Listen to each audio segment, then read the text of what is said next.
Sarah Martinez first noticed it on a Tuesday morning in October, when the autumn light filtered through Emma's bedroom window in that particular way that made dust particles dance like tiny spirits in the air.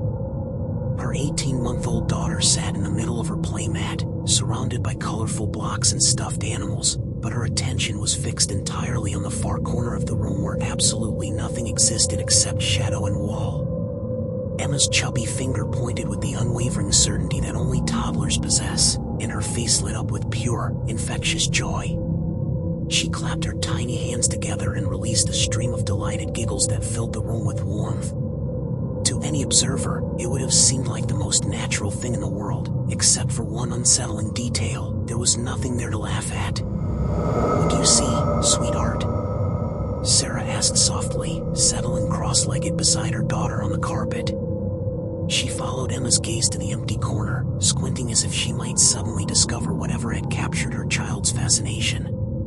The corner held nothing but the intersection of two pale yellow walls, unmarked and unremarkable. Yet Emma continued to point, her arms stretched out with purpose, her babbling taking on the familiar rhythms of conversation. Sarah had read countless parenting books about imaginative play and invisible friends. She understood that children Emma's age were just beginning to explore the boundaries between reality and fantasy. What troubled her wasn't the behavior itself, but its consistency. Every single day, multiple times throughout the day, Emma would return to that same spot on the floor and engage with that same empty corner with the same infectious enthusiasm. The pattern became more pronounced as the days passed. Emma would wake from her afternoon naps and immediately crawl to her designated spot, pointing and laughing as if greeting an old friend after a long separation. Her babbling grew more elaborate, taking on the cadence of actual conversation. She would pause, tilt her head as if listening intently, then respond with excited squeals and hand claps. Most unnervingly, she began to make room on her playmat, carefully arranging her toys in a semicircle as if making space for someone else to join her. David Martinez, Sarah's husband, initially dismissed his wife's concerns with the practical reasoning that had served him well throughout his career as an accountant. "She's just playing pretend," he would say, adjusting his glasses as he reviewed the day's paperwork at the kitchen table. "Remember when I used to have conversations with my baseball glove when I was little? Kids have active imaginations." But even David's logical mind began to waver when Emma's behavior escalated beyond simple play. The first sign of something deeper occurred on a Thursday evening in late October.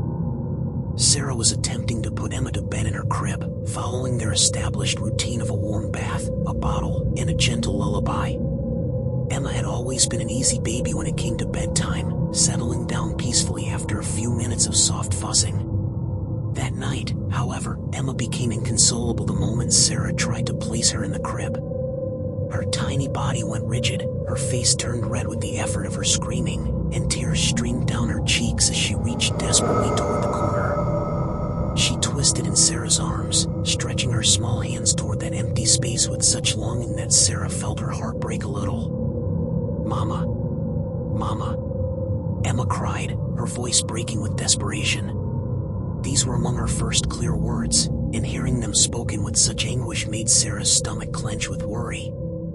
Emma had never called Sarah Mama before, usually sticking to Mum or other baby sounds. But now she repeated the word over and over, reaching toward the corner as if calling to someone who should respond. Confused and wanting to comfort her distressed daughter, Sarah carried Emma back to the corner. The moment they approached that space, Emma's cries ceased as if someone had flipped a switch. Her body relaxed, her breathing returned to normal, and she snuggled contentedly against Sarah's chest while gazing up at the empty corner with obvious affection.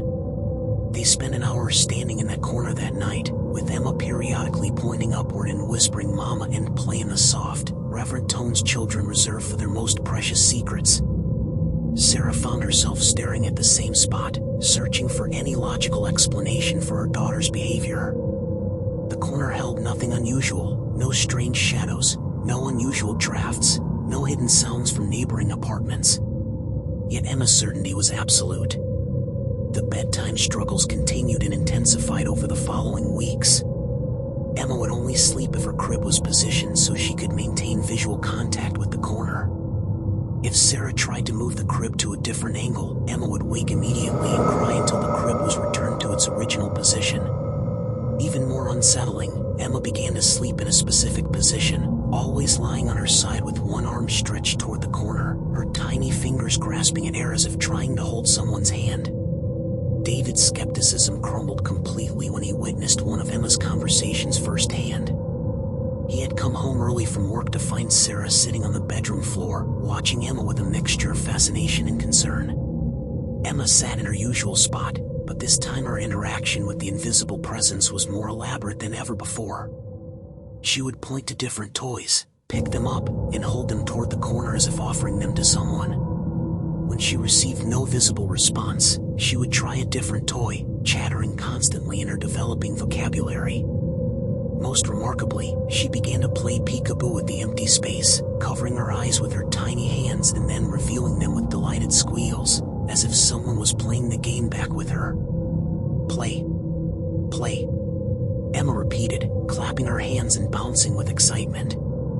She picked up her favorite stuffed elephant and gently tossed it toward the corner, then waited expectantly. When nothing happened, she crawled over to retrieve the toy, brought it back to her spot, and tried again.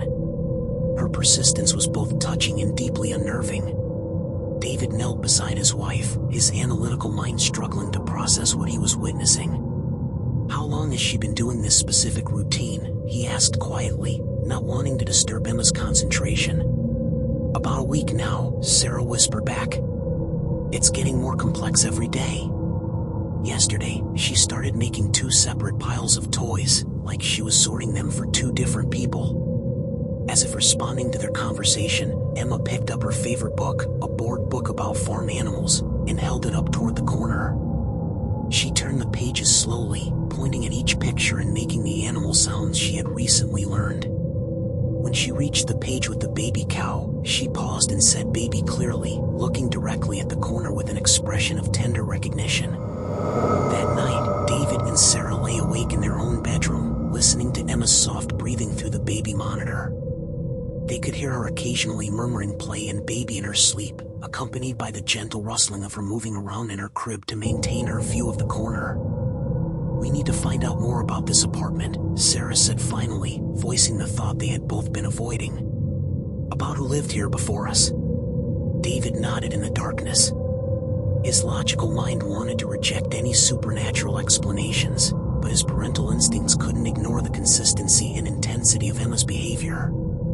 Something was happening in that corner that defied easy explanation, and they needed answers for their daughter's sake. The next morning, David contacted their landlord, Mrs. Chen, a kind elderly woman who had owned the building for over 30 years. When he explained their situation, carefully avoiding any mention of ghosts or supernatural activity, Mrs. Chen's voice grew quiet and somber. "I was hoping this wouldn't happen again," she said after a long pause.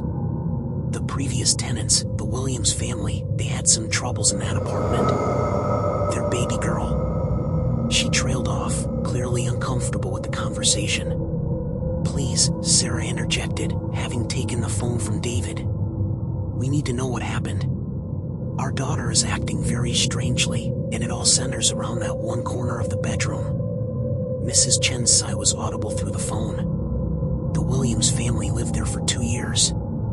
They had a beautiful little girl named Lily, just about the same age as your Emma.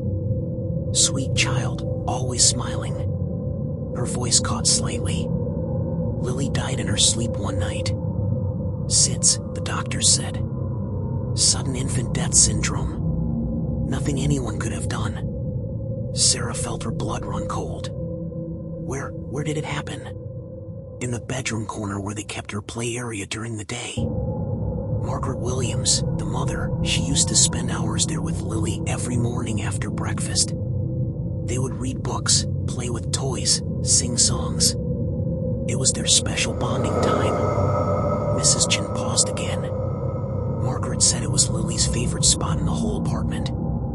The light was just right there in the mornings, and Lily would laugh and laugh whenever they played in that corner." David and Sarah exchanged horrified glances. The description matched exactly where Emma spent her time, down to the specific positioning in the morning light that filtered through the window.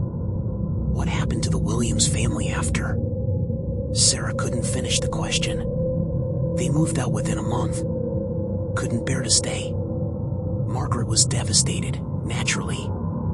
She kept saying she could still hear Lily laughing in that corner, could still see her playing there. Thomas, her husband, he thought grief was making her imagine things, but Margaret was convinced Lily's spirit was still in that room. After hanging up the phone, David and Sarah sat in stunned silence at their kitchen table. Emma was napping in her crib, positioned exactly as she always slept now, with one arm stretched toward the corner and her face turned in that direction. "We have to do something," Sarah whispered. "If there really is a spirit in there, and Emma can see her, what if she's not in danger?" David asked quietly. What if this Lily just wants to play? Emma seems happy when she's in that corner. She's never shown any fear." Sarah considered this. It was true that Emma's interactions with the invisible presence were always joyful and loving. There was never any crying or distress when she was engaged with whatever she saw in that corner. If anything, Emma seemed more content and peaceful during those times than at any other moment of her day. But the situation grew more complex as the weeks passed. Emma's vocabulary expanded, and her conversations with the corner became more sophisticated. She began to demonstrate behaviors she had never been taught, as if she was learning them from her invisible playmate. One particularly unsettling morning, Sarah found Emma sitting in her high chair, carefully breaking her breakfast into 2 portions. She ate from one pile while pushing pieces of banana and cereal toward the edge of the tray, as if sharing her meal with someone sitting beside her. Share, Emma said clearly, a word they had never specifically taught her. She looked up at Sarah with bright, innocent eyes. "Baby hungry too?" Sarah's hands trembled as she cleaned Emma's face after breakfast. "Emma, sweetie, who are you sharing with?" Emma pointed toward the corner and smiled. "Baby Lily. Play baby." The name hit Sarah like a physical blow. They had never mentioned Lily's name in front of Emma. There was no way she could have known that specific name unless... That afternoon, while Emma napped, Sarah decided to visit Mrs. Chin in person. The elderly landlord lived in the apartment directly below theirs, and she welcomed Sarah with tea and homemade cookies, her weathered face creased with concern. "I should have warned you when you moved in," Mrs. Chin admitted, settling into her favorite armchair. "But I didn't want to frighten you or make you think the apartment was haunted. Most tenants never experience anything unusual. Most tenants don't have babies Emma's age," Sarah realized aloud. Mrs. Chin nodded slowly. "That's what I'm thinking too. After the Williams family moved out, I had several other tenants in that apartment. Singles, couples, even a family with older children. No one ever reported anything strange. You and your husband are the first tenants with a baby since Lily died." Margaret Williams was convinced that Lily was still there, still wanting to play. "She used to call me crying, saying she could hear giggling from that corner, could smell baby powder when there was no baby in the apartment anymore. Thomas thought she was having a breakdown from grief, but now..." Mrs. Chin gestured toward the ceiling, indicating Sarah's apartment above. "Now I'm wondering if Margaret wasn't imagining things after all." Sarah leaned forward. "Do you have any pictures of Lily? Any way we could learn more about her?" Mrs. Chin disappeared into her bedroom and returned with a small photo album. Margaret left this behind in her rush to move. "I kept meaning to mail it to her, but I lost touch." She opened the album to reveal pages of photos showing a beautiful baby girl with dark curls and bright, laughing eyes. Sarah's breath caught. In photo after photo, Lily was shown playing in the exact corner where Emma now spent her time. The pictures captured a joyful child surrounded by toys, reaching up toward her mother with obvious love and trust. In one particularly touching image, Lily sat in the corner clapping her hands, her face lit up with the same expression of pure delight that Sarah saw on Emma's face every day. "She was 15 months old when she died," Mrs. Chin said softly. "Just learning to walk, just starting to say real words. Margaret said her favorite words were mama and play." Sarah felt tears building in her eyes. Those were the exact words Emma had begun saying to the corner, words that seemed to carry more emotional weight than her other early vocabulary. "Mrs. Chen, do you think?" Sarah struggled to form the question. "Do you think it's possible that Lily's spirit is still there, and that Emma can see her?" The older woman was quiet for a long moment, staring at the photos of the happy baby who had died too young. "I've lived in this building for decades," she finally said. "I've seen things I can't explain, felt presences I couldn't account for. If a baby's spirit was going to linger anywhere, it would be in the place where she felt most loved and safe." That evening, David and Sarah made a decision that would have seemed impossible just weeks earlier. Instead of trying to discourage Emma's interactions with the corner, they would embrace them. If Lily's spirit truly was there, seeking the play and love she had been denied by her early death, then perhaps Emma's friendship was exactly what both babies needed. They set up a video camera in Emma's room, not to capture proof of the supernatural, but to better understand the dynamics of Emma's interactions. What they discovered over the following days was both beautiful and heartbreaking. Emma's behavior followed distinct patterns. She would approach the corner with the same excitement she showed when greeting David after work, as if reuniting with a beloved friend after a separation. Our conversations had a clear give-and-take rhythm, with pauses that suggested she was listening to responses only she could hear. Most remarkably, Emma began to demonstrate new behaviors that seemed age-inappropriate for her developmental stage. She started to show more advanced sharing and turn-taking during play, carefully arranging toys and waiting patiently for her invisible friend's turn. She developed a gentleness in her movements that suggested she was conscious of playing with someone smaller or more delicate than herself. One evening, while reviewing the day's video footage, Sarah noticed something that made her gasp. In one segment, Emma was playing with her stacking rings, a toy that required coordination she hadn't yet mastered.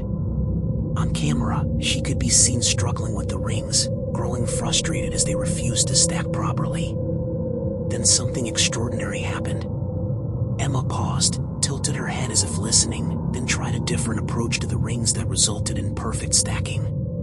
She clapped with delight and looked toward the corner with obvious gratitude, as if someone had just taught her a new skill. "David, look at this," Sarah called, rewinding the footage. "Emma couldn't stack those rings yesterday. Watch how she suddenly figures it out." David studied the video with growing amazement. "It's like someone showed her how to do it. But there's no one there." "No one we can see," Sarah corrected softly. The situation reached a new level of intensity when Emma began to show signs of distress whenever they tried to leave the apartment. Previously, she had been an easygoing baby who traveled well and adapted quickly to new environments. Now, she would cry inconsolably whenever they tried to take her out for more than a few hours. Even more telling, Emma's sleep schedule began to change in ways that aligned perfectly with what they had learned about babies who had lost companions. She would wake at odd hours and seem to be comforting someone, patting the air beside her crib and making soft, soothing sounds as if calming a crying friend. Sarah began to research infant loss and grief, wondering if spirits could experience the same emotional needs as living children. What she learned was both comforting and heartbreaking. Many parents who had lost young children reported sensing their presence during times when the child would have typically needed comfort, during storms, when they would have been frightened, or during the quiet hours when they might have felt lonely. The breakthrough in their understanding came during a particularly difficult night in November. Emma had been restless for hours, crying intermittently and reaching toward the corner with obvious distress. Nothing Sarah and David tried seemed to comfort her, and they were beginning to worry that something was seriously wrong. Finally, in desperation, Sarah picked Emma up and carried her to the corner where she spent her days playing. The moment they reached that space, Emma stopped crying and began to pat the air beside her, making the same soothing sounds she used when comforting her stuffed animals. "Shoo, baby," Emma whispered, her voice taking on the gentle tones Sarah used when comforting her. Okay. It was then that Sarah understood what was happening. Emma wasn't just playing with Lily's spirit, she was taking care of her. Somehow, this 18-month-old child had become the companion and comfort that Lily's spirit needed, while Lily was teaching Emma skills and providing the friendship that comes naturally between children of similar ages. Over the following weeks, Sarah and David watched their daughter develop in ways that seemed miraculous. Emma's language skills advanced rapidly, her emotional intelligence deepened, and she displayed a level of empathy and caring that was remarkable for her age. She learned to stack blocks into complex towers, to sort shapes and colors with precision, and to engage in elaborate pretend play scenarios that seemed far beyond her developmental stage. But perhaps most importantly, Emma seemed genuinely happy. The joy she displayed during her interactions with the corner was authentic and pure, the kind of happiness that comes from true friendship and mutual affection. Sarah began to document Emma's development, not as evidence of supernatural activity, but as a record of her daughter's unique childhood experience. She wrote detailed notes about Emma's new words, her behavioral changes, and the specific ways her interactions with the invisible presence evolved over time. What emerged was a picture of two babies who had found exactly what they needed in each other. Lily, whose life had been cut short just as she was beginning to explore the world and form relationships, had found a playmate who could see her and interact with her spirit. Emma, who might otherwise have spent her early months as an only child without peer interaction, had gained a constant companion who understood her needs and development in ways that adults simply couldn't. The most touching moment came on a December morning when Emma woke from her nap and immediately crawled to the corner, but instead of her usual excited greeting, she sat quietly with a concerned expression. She reached toward the empty space and made soft, questioning sounds, as if asking what was wrong. Then, in a voice filled with the kind of compassion that usually takes years to develop, Emma began to sing. It wasn't a song Sarah had taught her, but rather a simple, repetitive melody that seemed to come from somewhere deep in her understanding of how to comfort someone who was sad. Sarah watched through the doorway as her daughter spent the entire afternoon in that corner, not playing or laughing as usual, but simply being present with her invisible friend, offering the kind of comfort that transcends age and even death itself. As winter deepened and Emma's second birthday approached, Sarah and David faced a decision they had never anticipated having to make. Emma's attachment to the apartment, and specifically to that corner, was absolute. Any attempt to move her away from that space, even temporarily, resulted in heartbreaking distress that seemed to go far beyond normal toddler tantrums. They had to consider whether they were doing the right thing by allowing this relationship to continue, or whether they should take steps to help Emma transition away from her invisible friend. Child development experts they consulted offered mixed advice, some concerned about Emma's intense attachment to an imaginary companion, others fascinated by her advanced development and emotional maturity. But ultimately, the decision was made for them by Emma herself. On a snowy January morning, Emma woke from her nap and approached the corner as always, but something was different. Instead of her usual excited greeting, she stood quietly for several minutes, then walked back to Sarah with tears in her eyes. "Bye-bye," she said softly, waving toward the empty corner. "Bye-bye, baby Lily." Sarah felt her heart break as she realized what was happening. Emma stood at the threshold of the corner for a long moment, then picked up her favorite stuffed elephant and gently placed it in the spot where she always played. She patted the elephant tenderly and said stay in the same voice she used when telling her toys goodnight. Over the following days, Emma's behavior gradually returned to what might be considered normal for a child her age. She still glanced toward the corner occasionally, but without the intense focus that had characterized her interactions for months. She began to play with her toys in different areas of the room, and her sleep schedule normalized. But the changes Lily's presence had brought to Emma's development remained. She retained her advanced language skills, her unusual empathy, and her sophisticated understanding of sharing and cooperation. More importantly, she carried with her an indefinable sense of peace, as if she had experienced something beautiful and meaningful that would stay with her throughout her life. Years later, when Emma was old enough to understand, Sarah would tell her the story of her first friend, the baby who had played with her in the corner when she was too young to remember.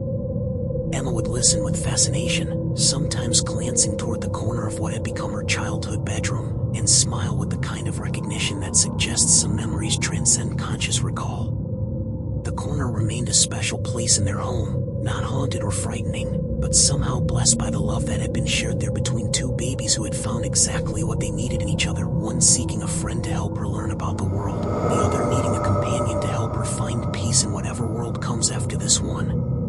Mrs. Chen, who had watched this extraordinary situation unfold, would later say that some connections are so pure and necessary that they transcend the boundaries between life and death. In the case of Emma and Lily, two babies had found in each other the perfect friendship, one that taught Emma about love, compassion, and the invisible bonds that connect all souls, and that gave Lily the playmate and comfort she needed to finally let go and find her own peace. The apartment never felt empty again, but it also never felt haunted. Instead, it carried the warm residue of love shared, lessons learned, and the kind of friendship that changes everyone it touches, even when one of the friends exists only in the realm of spirit and memory.